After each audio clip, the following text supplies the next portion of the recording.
కేసీఆర్ అసెంబ్లీకి రావడం పట్ల మనతో మాట్లాడడానికి అటు మాజీ ఎమ్మెల్యే గువ్వల బాలరాజు ఒకసారి మాట్లాడించేటువంటి ప్రయత్నం చేద్దాం. సార్, మాజీ ముఖ్యమంత్రి ప్రస్తుత ఎమ్మెల్యే కేసీఆర్ అసెంబ్లీకి వచ్చారు. పెద్ద ఎత్తున ప్రచారం కూడా జరిగింది. కేసీఆర్ వస్తాడు, ఇక పులి బయటకు వచ్చిందని చెప్పి వాళ్ళు ఏదో జరిగిపోతుందని ఇంకో రకంగా పెద్ద ఎత్తున ప్రచారం వచ్చి ఒక 5 నిమిషాలు కూడా ఉండలేదు. ఏం చెప్తారు అసలు కేసీఆర్ రాకను?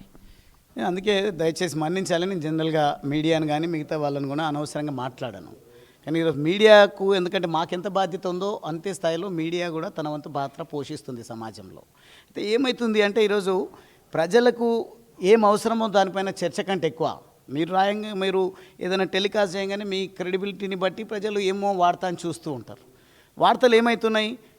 కేసీఆర్ గారు ఇంటి నుంచి బయలుదేరిండ్రు, కేసీఆర్ గారు ఆఫీస్కు చేరుకున్నారు, సంతకం పెట్టినరు, కేసీఆర్ గారిని ఏదో ఉద్ధరించినట్టుగా రేవంత్ రెడ్డి పోయి పలకరించిండు.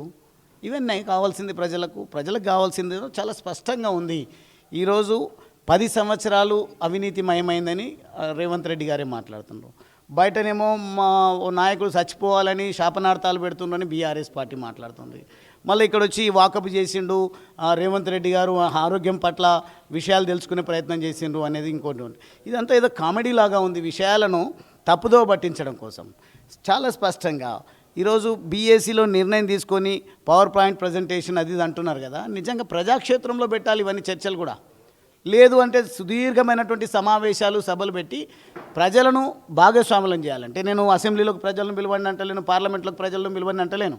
ఏ వేదికలు అవుతున్నాయో ఆ వేదికలను కరెక్ట్గా పద్ధతిగా కనుక వాడుకున్నట్టయితే ప్రజా సమస్యలు కొంత గొప్ప పరిష్కారం అయ్యేటువంటి ఆస్కారం ఉంటుంది. ఈ వార్తలతోనే మీరు చూడండి, రేపు కూడా ఇప్పుడు చెప్పిన తర్వాత కూడా రేపు బ్యానర్ ఐటమ్ ఏముంటుందంటే కేసీఆర్ గారు ఈ సమయానికి ఇంటి నుంచి బయలుదేరిండ్రు, రేవంత్ రెడ్డి గారు ఈ రకంగా లేచి వచ్చి మర్యాదపూర్వకంగా వారిని కలిసిండ్రు.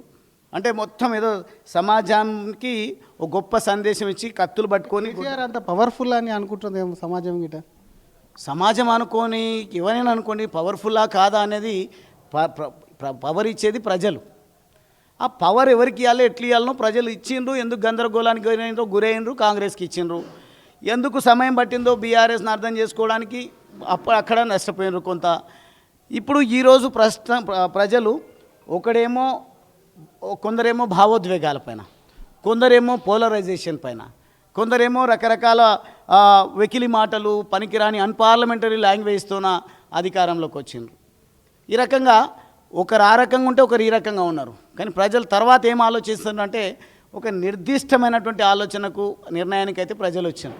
ఎవడైతే దేశం గురించి ఆలోచిస్తాడో, ఎవడైతే పేదరిక నిర్మూలన గురించి ఆలోచిస్తాడో, ఎవడైతే అంత్యోదయ అని మాట్లాడతారో వాళ్ళని ఆదరించాలనే ఒక స్పష్టమైన నిర్ణయానికి ప్రజలు వచ్చింది. కాబట్టి వీళ్ళు ఇంకొకరు రాకుండా ఉండాలి, మేము ఒక్కరమే ఉన్నాం అన్నట్టుగా వాళ్ళదే డప్పు కొట్టుకునేటువంటి ప్రయత్నం చేస్తాను, ప్రచారం చేసుకునేటువంటి ప్రయత్నం చేస్తాను. దానివల్ల ప్రజలకు ఒరిగేది లేదు అని నేను చెప్పేటువంటి ప్రయత్నం చేసిన. కేసీఆర్ వస్తే వారు 10 సంవత్సరాలు ముఖ్యమంత్రి అయితే వారి వార్తలు ఎందుకు రాస్తున్నారు అని నేను అడగడం లేదు. ఇప్పుడు వార్తలు ఏం అవసరం? ఎందుకోసం ఇంత అసెంబ్లీ కంటే ముందు సమావేశాలు ఈరోజు ప్రారంభం కాకంటే ముందు ఏం చర్చ జరిగింది?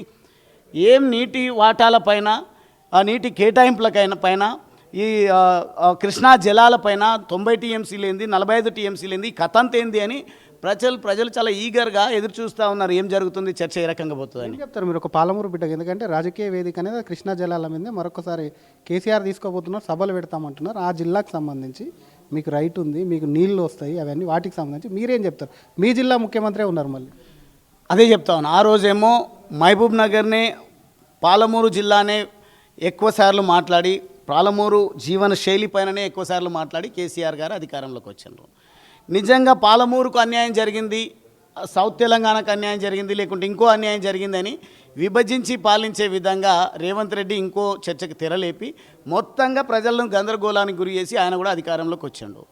ఎవరు అధికారంలోకి వచ్చిండ్రు ఏమైనా కానీ ప్రజాస్వామ్య దేశం 5 సంవత్సరాల వరకే ఉంటుంది. 2 సంవత్సరాలు గడిచిపోయింది. ఈ 3 సంవత్సరాల్లో పెద్దగా రేవంత్ రెడ్డి ఒరగబెట్టేది ఏం లేదు. కాబట్టి పవర్ పాయింట్ ప్రజెంటేషన్ అసెంబ్లీలో జరగడం వల్ల ప్రయోజనం ఉండదు. ప్రజాక్షేత్రంలో చర్చ పెడదాం. దమ్ముంటే రేవంత్ రెడ్డి గారు, అదేవిధంగా బీఆర్ఎస్ పార్టీ నుంచి ఎవరు వస్తారో రమ్మానండి. పాలమూరు అసలు సిసలైనటువంటి స్టేక్ హోల్డర్ను నేను, ఒక వలస కూలి బిడ్డను, వలసలు వాపసు రావాలని కోరుకొని ప్రజా జీవితంలోకి రాజకీయాల్లోకి వచ్చిన నేను చర్చకు సిద్ధంగా ఉంటా. మా పార్టీ నాయకులు వస్తారు, నేను వస్తా. ఎక్కడ చర్చ పెడదామో పెడదాం, కానీ కాలయాపన చేయడం కోసం, ప్రజాధనాన్ని దుర్వినియోగం చేయడం కోసం, మీడియాకు ఉన్నటువంటి స్టేచర్ను తగ్గించడం కోసం ఈ చర్చలు పెట్టి అనవసరంగా ప్రజలను, వ్యవస్థను భ్రష్టు పట్టించొద్దనేది మాత్రం ఈ సందర్భంగా తెలియజేస్తా ఉన్నా. Thank you sir.